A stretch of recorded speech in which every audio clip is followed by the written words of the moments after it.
अजमेर के बोराज गांव की पाल टूटने से स्वास्तिक नगर व आसपास के क्षेत्रों में आई बाढ़ से सैकड़ों मकान डूब गए।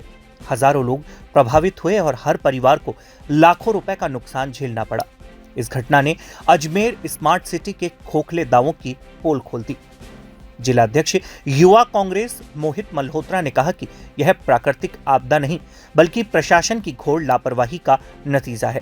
पिछले कई महीनों से मीडिया या युवा कांग्रेस द्वारा शहर के सभी तालाब की जर्जर स्थिति की जानकारी दी जा रही थी, लेकिन प्रशासन ने समय रहते कोई ठोस कदम नहीं उठाया। नतीजा यह हुआ कि 4 सितंबर को पाल टूटने से पूरे क्षेत्र में 8 फीट तक पानी, जल प्रलय जैसे हालात बन गए और हजारों लोग बेघर के साथ हर घर में लाखों रुपए का नुकसान हुआ। मोहित मल्होत्रा ने स्पष्ट कहा कि यदि प्रशासन 5 दिनों में कोई ठोस कार्यवाही नहीं करता है तो युवा कांग्रेस संभागीय आयुक्त कार्यालय के बाहर सांकेतिक धरना और उग्र आंदोलन करने के लिए बाध्य होगी।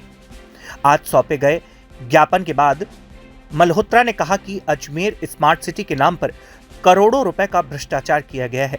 आज की यह त्रासदी उसी भ्रष्टाचार और लापरवाही का नतीजा है।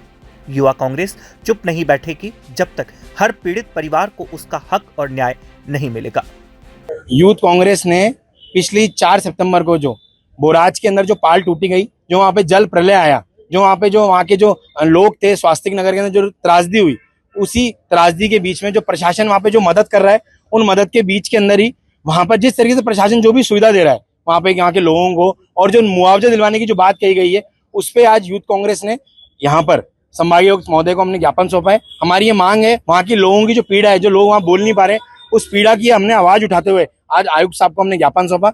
हमारी 3 मांगे हैं। पहली मांग तो ये, सबसे पहले जब पता था कि पिछले साल भी जब शहर के अंदर पानी का जलभराव रहता है और फायसागर की पाल भी टूटने की कगार पे आ गई थी, उसी दौरान पे बुराज की जो तालाब था उसकी पाल की भी मरम्मत की बात कही गई थी। और इस वर्ष भी 3 महीने पूर्व लगातार यूथ कांग्रेस और मीडिया के माध्यम से प्रशासन को ये पूरी जानकारी दी कि वो पाल टूटने के कगार पे, उसके बावजूद भी उसकी बैकअप प्लान करके उसकी तैयारी क्यों नहीं की गई, इसमें किस अधिकारी की लापरवाही रही। तो जो भी अधिकारी दोषी है उस पर कार्रवाई होनी चाहिए। दूसरी हमारी मांग है, जो ई मित्र का वहाँ काउंटर लगाया हुआ है, तो ई मित्र को जिस तरीके से वहाँ लोग अभी भी लाइन में लग रहे हैं, लाइन में लगने के बाद में उनकी दस्तावेजों को बहुत जटिल बना रखा है, उन दस्तावेजों के अंदर सरलता है। दूसरा, ई मित्र के जो वहाँ पे लोग हैं वो खुद घर घर जाके ई मित्र के द्वारा उनका पंजीकरण करें। लोग वैसे ही वहाँ पे इतने परेशान हैं, उनको और परेशान नहीं किया जाए। और तीसरी हमारी मांग है कि जिस तरीके से वहाँ पे जो पटवारी, उप नायब तहसीलदार द्वारा जो वहाँ पे सर्वे कराया जा रहा है, उस सर्वे का यूथ कांग्रेस विरोध करती है। वहाँ की जनता भी संतुष्ट नहीं है सर्वे से। सर्वे एक तरफ तो आपके घर के अंदर वहाँ की जो लोगों की पीड़ा है,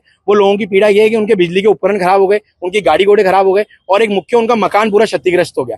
तो जो 3 हमारी मांग है, इन मांग के बीच में हमारी सबसे मुख्य मांग ये है कि वहां पर सर्वे के अंदर एक इलेक्ट्रिशियन होना चाहिए, बिजली का मैकेनिक होना चाहिए, जो बिजली ठीक करने वाले, उपकरण ठीक करने वाला वहां पे होना चाहिए। उस सर्वे के अंदर एक मैकेनिक होना चाहिए जो मैकेनिक की स्थिति बता सके, इसमें कितना नुकसान हुआ है। और तीसरा, वहां पे मकान मरम्मत के लिए सिविल का इंजीनियर होना चाहिए। इन 3 लोगों के द्वारा वहां पे सर्वे कराया जाए, जिससे कि जो लोगों का नुकसान हुआ है वो एक्चुअल नुकसान की जो भरपाई है वो हो सके और एक्चुअल उसका नुकसान की जो आकलन है वो हो सके। ये हमारी 3 सूत्रीय मांग थी। इन मांगों के साथ आज हमने आयुक्त साहब को ज्ञापन सौंपा और आयुक्त साहब ने हमको ये आश्वासन दिया है कि जल्द से जल्द और आगामी 2-3 दिनों के अंदर ही हम इस पे कार्रवाई करेंगे। अगर यूथ कांग्रेस की इस मांग को पूरा नहीं किया गया तो आगामी 5 दिवस पूर्व यूथ कांग्रेस स्वास्तिक नगर व उसके आसपास के लोगों के लिए धरने में बैठेगा, जिसकी जिम्मेदारी प्रशासन की होगी।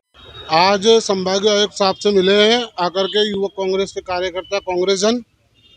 प्रमुख मांग हमारी यह है कि जिस तरह से वहाँ पर स्वास्तिक नगर के अंदर जो आपदा आई है, उसका जो सर्वे करवाया जा रहा है वो टेक्निकल आदमी सर्वे करें, ना कि तहसीलदार, पटवारी। वहाँ पे ज़मीन थोड़ी नपवानी है। आपके किसी के घर के अंदर खर्चा आ गया 1 लाख रुपए का, वहाँ उसको जुर्माना दिया जा रहा है 10,000 का। दूसरी चीज़, इतने हार्ड कर रखा है उस सर्वे को। और हमारी मांग है कि एक जो बंदा हो ई मित्र का, वो घर घर जाके सर्वे कर लेना और थोड़ा सा शिथिलता बरती जाए डॉक्यूमेंट्स के अंदर, जिससे पहले पब्लिक परेशान है। घर खाना ही जो है रोड के ऊपर बन रहा है जिन लोगों का, तो वो डॉक्यूमेंट्स कहाँ से अवेलेबल करा पाएंगे। और तीसरा, जी संभागीय आयुक्त से इसी सिलसिले में मिले और ये बोला है, हमने बता दिया है हमारी मांग के थ्रू, अगर इन सब चीज़ों के ऊपर कार्रवाई नहीं होती है, अजमेर की जो खराब सड़कें हैं, जो मानसून से पहले भी आप लोगों के माध्यम से चेताया गया था प्रशासन को, जो आज तक सही नहीं हुई है, अगर ये 5 दिन में इनके ऊपर कार्रवाई चालू नहीं होती है तो फिर हम सांकेतिक धरना यहीं संभाग आयुक्त साहब के कार्यालय के बाहर देंगे।